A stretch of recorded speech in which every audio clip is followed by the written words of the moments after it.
আল্লাহ নবীর কাছে এসে বলল, হে আল্লাহ রাসূল, আল্লাহর কাছে এই পৃথিবীতে যত পাপ মানুষ করে কোনটা সবচেয়ে বড় পাপ?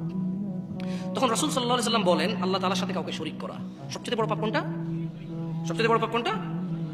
অথচ আল্লাহই তোমাকে সৃষ্টি করেছে, তুমি আল্লাহর সাথে কাউকে শরীক করছো।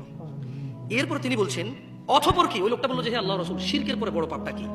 তখন আল্লাহ নবী সাল্লাল্লাহু আলাইহি সাল্লাম বলল যে নিজের সন্তানকে পেটে হত্যা করা, এই ভয়ে যে সে তোমার রিজিক খাবে। এরপরের বড় পাপটা কি?